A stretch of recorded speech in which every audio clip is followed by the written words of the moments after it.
Hi and welcome back to my channel. In this video you have my June wrap-up, which includes the second half of the Amazing Readathon and all the books that I read in the second half of the month, which was a little less than the first half because we didn't have face-off weekend, but not that much.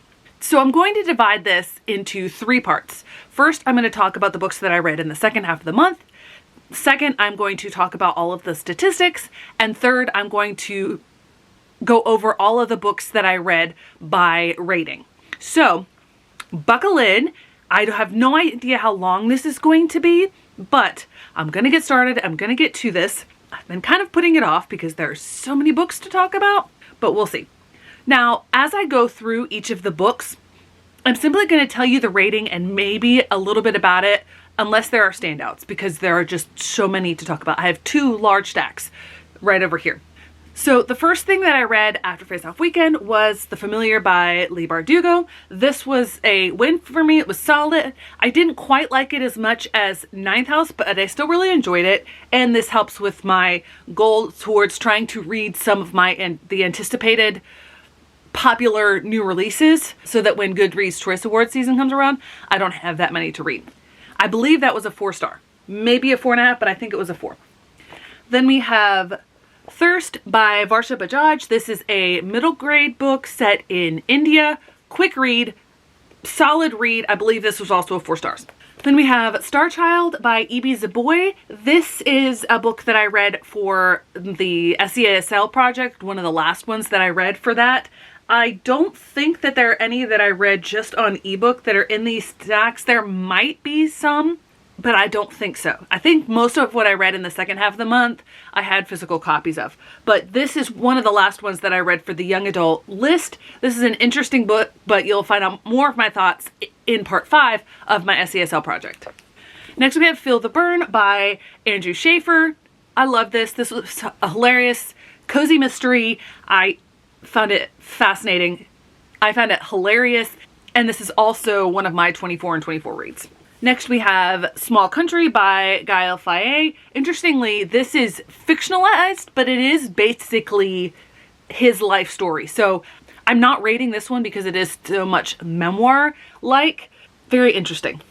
Then we have Secrets of the Dragon Sanctuary, book 4 in the Fablehaven series. I read this for the book 4 prompt for sightseeing for the Amazing Readathon. Again, these are solid. It's not a series that I absolutely love, but I will keep them on my shelves. Dragons, fantasy, maybe they'll like them, maybe not. They are very large, so they might be too intimidating. I believe this also got a 4 stars. Then we have When I Was Puerto Rican. This is a memoir that I'm not rating, but it is also a book that I have read for 24 and 24. Then we have My Grandmother Asked Me to Tell You She's Sorry, the third Fredrik Backman book that I read this month, or maybe second to last. That reminds me, I did read Us Against You in the second half of the month, which I don't have a physical copy of. That is Beartown book 2. Now that I'm thinking about it, I don't know whether I read it in the first or the second half of the month, but that's another, that was the third that's the other Fredrik Backman book that I read. So if I were going to rank the Fredrik Backman books that I've read thus far, A Man Called Ove and Beartown are kind of tied. Beartown is maybe a little bit more, but I think they're pretty much tied. Us Against You under that, and then My Grandmother Asked Me to Tell You She's Sorry under that. This wasn't bad, I just didn't engage with it at the same level as the others. This was a 4-star read. Then we have The Lincoln Highway by Amor Towles. This is my first Amor Towles book. I read this for the prompt more than 500 pages for sightseeing, and also for the contest for Jade from JD Ray Reads Patreon, where you're trying to, you know what? It's too complicated to explain, but yes, I did read this all in one day. I read it as audiobook. Is Amor Towles going to be a favorite author? No, I read more from him. Yes, this was also a 4-star read. If you're sensing a theme, yes, I did have a lot of 4-star reads this month. Next I have Grief is for People by Sloane Crosley. This is a memoir. I read this for only text on the page, the sightseeing prompt. I don't rate memoirs. Then we have the first of 2 or 3, I can't remember how many, Matali Perkins books that I read this month. This is Forward Me Back to You. And I read it for the prompt because it had a car or truck or plane, or I forget the exact prompt, but there was one of the sightseeing prompts. This cover gives you the idea that it's historical fiction. It's not. It's contemporary. I still really enjoyed it. I think this was a 4.5 star read, but I don't remember off the top of my head. Then we have The Best We Could Do by Thi Bui. I think that's how it's pronounced. This is a graphic memoir or graphic novel memoir, and obviously I don't rate memoirs, but this was well done, well structured. Next we have 3 manga that I did read in one day, and we have Spy Family Volumes. Whoops, I have them on the wrong side. We have Spy Family Volume 7, Yona of the Dawn Volume 1, and Full Metal Alchemist Volume 1. I will be continuing in all of these series. Obviously, I love Spy Family. I need to get the rest that have been published, and I need to get more of these because I did really enjoy them. Not as much as I loved Spy Family, but I still enjoyed them. Maybe I'm entering my manga era. Next, we have The City of Stardust by Georgia Summers. Unfortunately, this was a disappointment. This one got 3.5 stars, so I will not be keeping it even though it's really pretty. This was not what I expected. This gives a very ethereal, fantastical winter setting. It's not that at all in the book. It was this odd combination of real life, contemporary, and somewhat fantasy that seems like it should be like 1800s vibe. It didn't work. Those two worlds didn't end up coming together, and that's what kept it at a lower rating for me. So unfortunately, I will not be holding on to this one. Next, we have The Midnight Library by Matt Haig. This one, the ratings for this are all over the place because of what it deals with. I knew that going into it. It still was a little bit weird going into it. It's a little bit uncomfortable, the general topics of what it's dealing with. I think he wrote it very well and I was engaged the whole time. I honestly don't remember what I rated this. I think it might have been a very high 4 stars, not quite a 4.5. Then we have Plain Jane and the Mermaid. This was adorable. This might be one of my favorite graphic novels that I've read all month, and I read a lot of them. The story in this is absolutely fantastic. I can't wait to keep this in my classroom library. Next we have What Souls Are Made Of by Tasha Suri. This is a retelling of Wuthering Heights, and I loved it. Her writing is beautiful and gorgeous, and the way that she retold this story and changed the toxicity of the original, which I don't really like, and I don't think a lot of people like. I think she did a really, really good job. I loved this. This definitely got a 4.5 stars for me. I'm very stingy with my 5 stars, as you will see, but because I did not rate very many things 5 stars this month, and I read a lot. Next we have what might be one of my favorites of the month. Honestly, I've read so much this month that I can't remember everything that I've read this month. Okay, so yes, I did read Beartown this month. That might be my favorite for the month. It's so weird. I read Beartown at the beginning of the month and this book at the end of the month, and it's like I read them in 2 completely different months. And that is The Frozen River by Ariel Lawton. I loved this. I am so glad that I loved it because it is based on Martha Ballard, who is a midwife who is known basically because she kept a very innocuous, everyday journal, chronicle of things that were happening in a time when not very many records of, you know, the lower class of women, etc. exist. And the reason that she's known as much as she is because the historian Laurel Thatch Earlridge wrote a book analyzing her diaries, her journal. And I've read that. It's very well done. And this fictionalizes a lot of what's in the journal. The way that the author took slight liberties with what was in Martha Ballard's original journal, I really appreciated the care that she took with it and the way that she wove that into the story. This book is fantastic. It wasn't quite a 5 stars, but a very high 4.5 stars for me. Unfortunately, I had to follow that up with a massive disappointment. And I read this after I filmed and posted my mid-year freakout tag. that one has a question in there for biggest disappointment. I read this book for the prompt of 5-star prediction. I don't generally do those, but I was like, okay, I love this author. I've given her other books, all of them, 5 stars, one of those twice, and I thought I would love this. It's Fame and Lore by Elizabeth Acevedo. I was a little bit nervous, apprehensive going into it because I've heard a lot of people say similar things, that they love her writing and all the other books, but this one just didn't hit. And unfortunately, I fall along those same lines. This just didn't hit.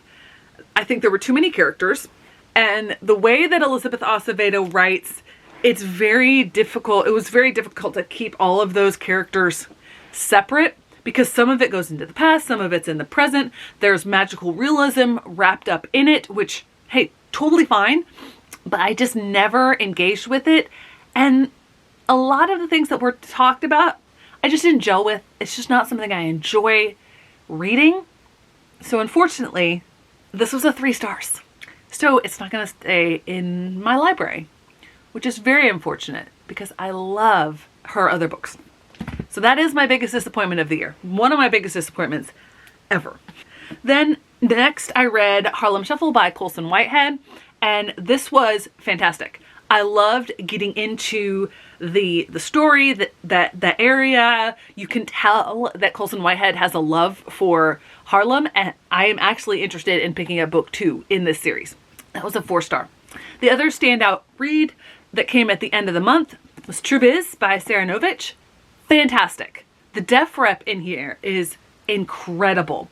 And I just loved the way that she told this story and the way that the audiobook was done, because obviously an audiobook with deaf, like sign language, etc., is not necessarily going to come across in the same way. And there are little snippets that come in that are almost like explainers. I don't know if you can see that very well, but that was done very well. And when the characters who speak in sign, which is another language, when they were speaking, obviously you can't see that on an audiobook, but the way that they narrated it, they actually had someone signing, and you could hear some of the hand movements that were picked up on the recording. And so you knew when a character was signing, and that's how they were saying it. That's the language they were using. And you could tell when they were speaking. So this is absolutely fantastic. Not quite a 5 stars, but very close. Then we had Mapmaker by Lisa Moore Ramey. This I've read, A Good Kind of Trouble, which is contemporary. This is kind of fantastical, maps that come to life. Solid 4 stars. Then we had Liberty by Caitlin Greenidge. I really enjoyed this a lot more than some of the other reviews that I saw. The only reason it didn't quite get up to a 4.5 stars or a 5 stars, I don't think it ever would have gotten to a 5 stars, but the reason it stayed at a 4 stars is the way that it left off, because it told a sweeping portion of Liberty's life. She's the titular character, but the way that it ends, it's like, wait, we've talked about this huge swath of her life and we're just ending it here. Okay. So there's that one. That's 4 stars. Then we have You Bring the Distant Near, and this was a little confusing at first. Again, another Natalie Perkins book, because I didn't realize that when certain cues came on in the audiobook, that meant that we were shifting forward in time. I did eventually catch on to that, but at first I thought I'd missed something, because like the 2 sisters, they go from being like 7th and 10th grade to being like, one's graduated and the other is a senior. So I was confused at first, but once I caught on, it actually goes through multiple generations, and I thought this was well done. I really enjoy Natalie Perkins' writing. So interestingly enough, that is based in like an Indian family who migrates to the United States at the same time. So I was listening to that one as audiobook, and then I was reading physically Independence.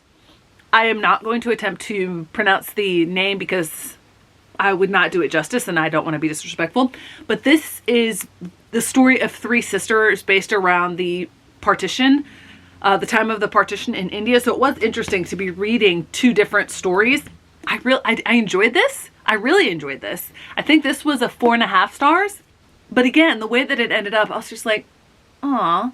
I mean, I get why they ended it that way, but at the same time, I wanted more for those characters. So those are all the books that I read in the second half of the month.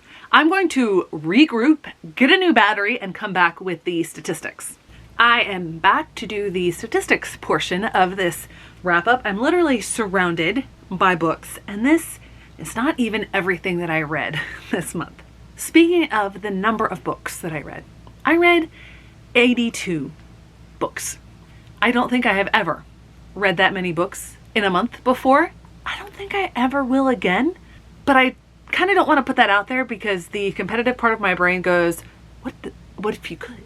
What if you could read more? There's a lot of reading this month. Yes, a bunch of those were manga and graphic novels, including 10 of them that I don't have physically because I read them online. Those would be the 4 volumes of Dinosaur Sanctuary and the 6 volumes of Imakoi.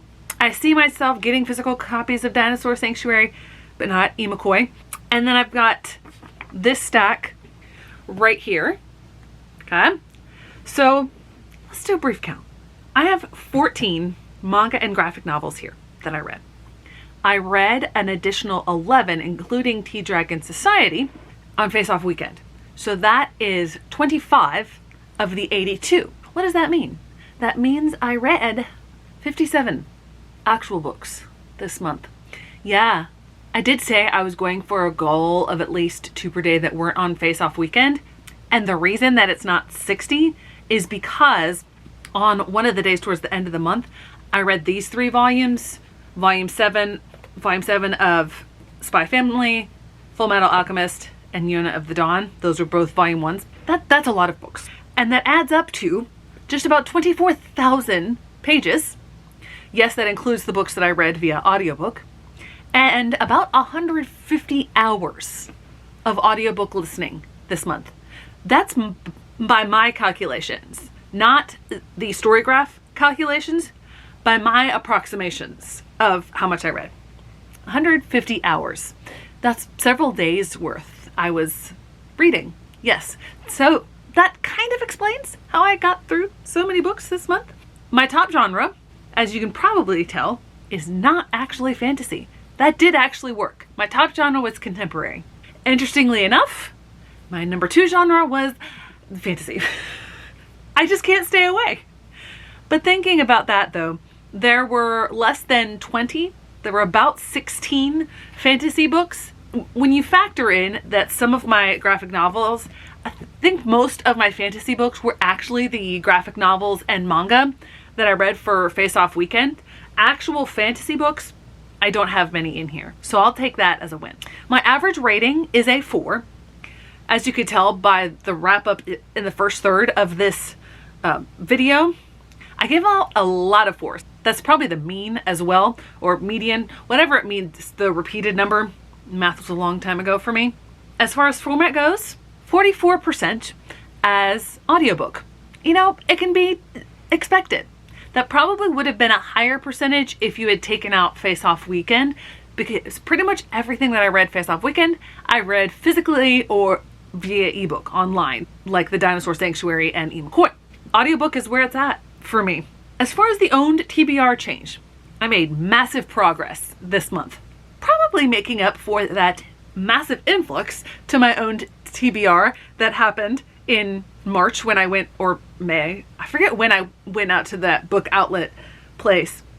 I brought in 12 books for book subscriptions, and I read 53 from my owned TBR, which is not too shabby. I tried to prioritize that, and this coming month, I'm doing that again.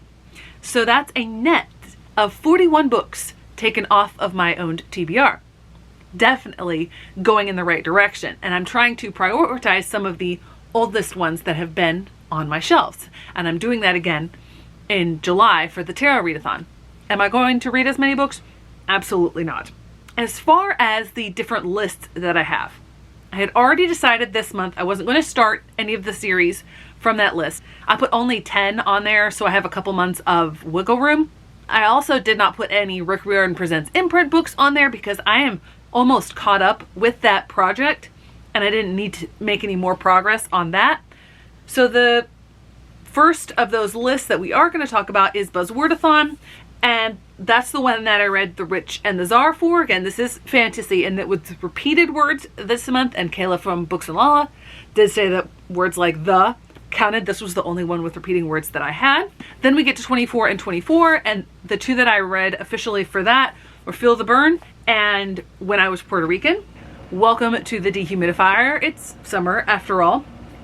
Then we have making progress on series. I don't think I actually finished any series this month, which kind of makes sense because most of my series are fantasy series and I was not prioritizing fantasy, but I did make significant progress in 2 series, which I hope to finish next month. So these are clearing off series that I started prior to watching BookTube.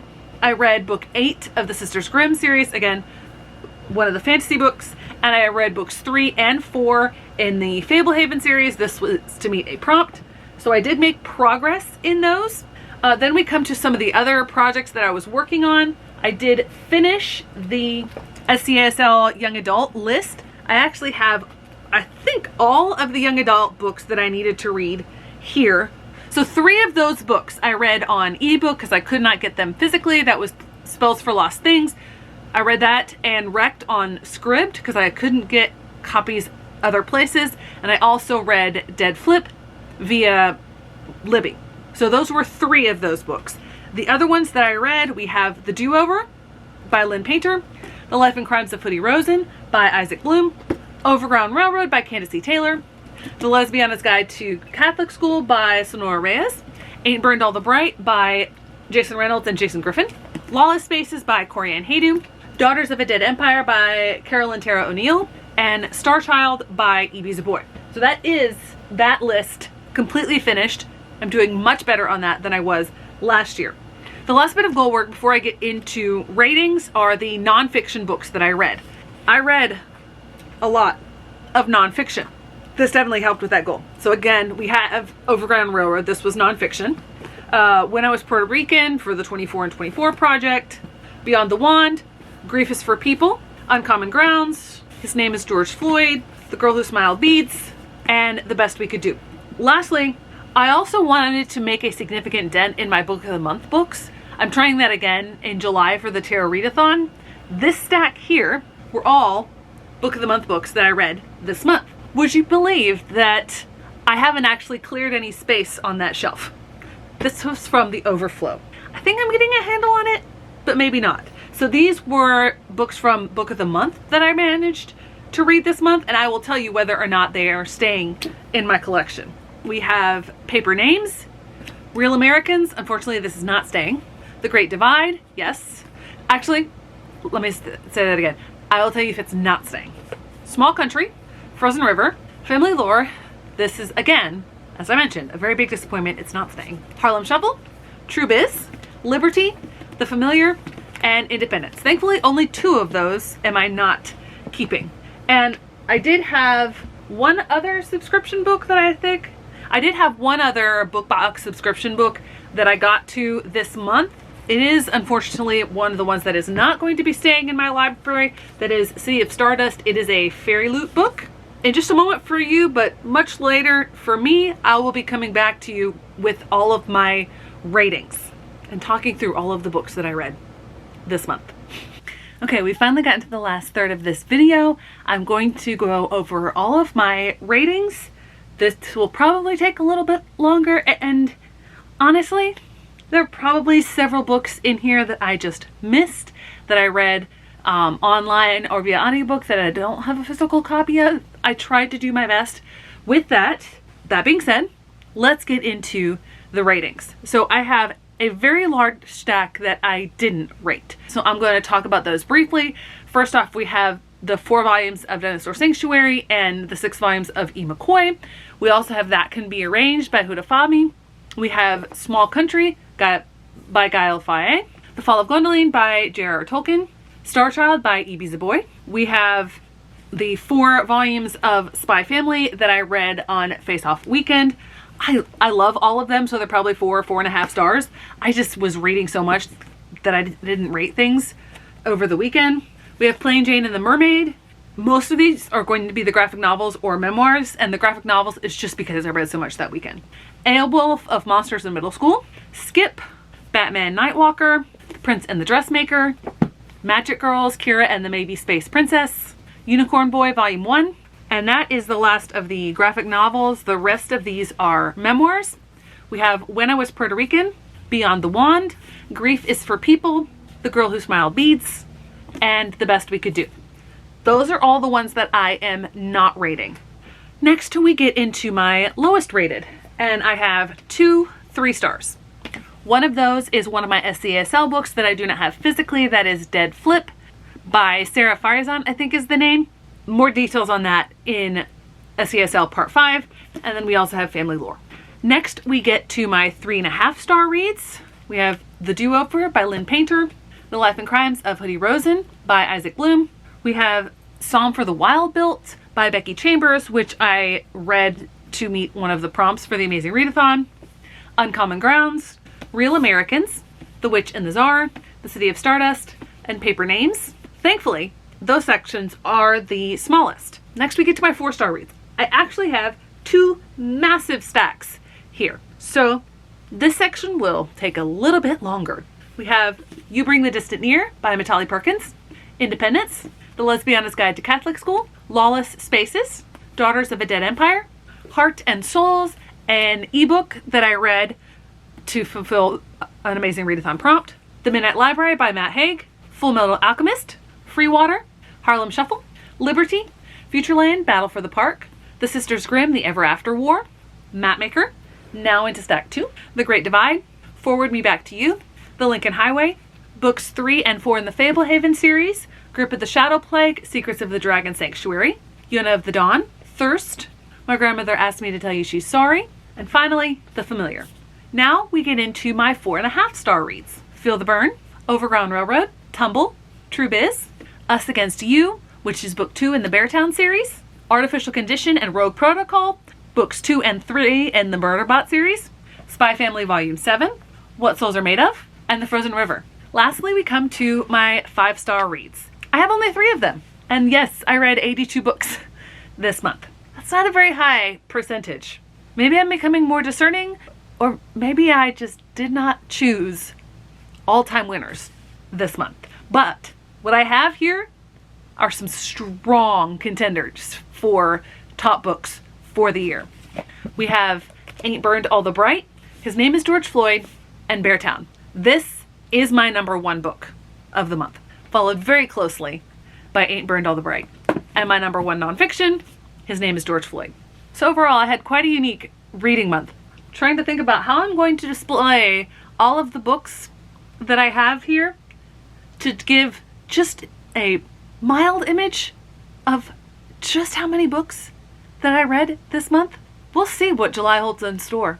Thanks so much for watching. I hope to see you in the next one.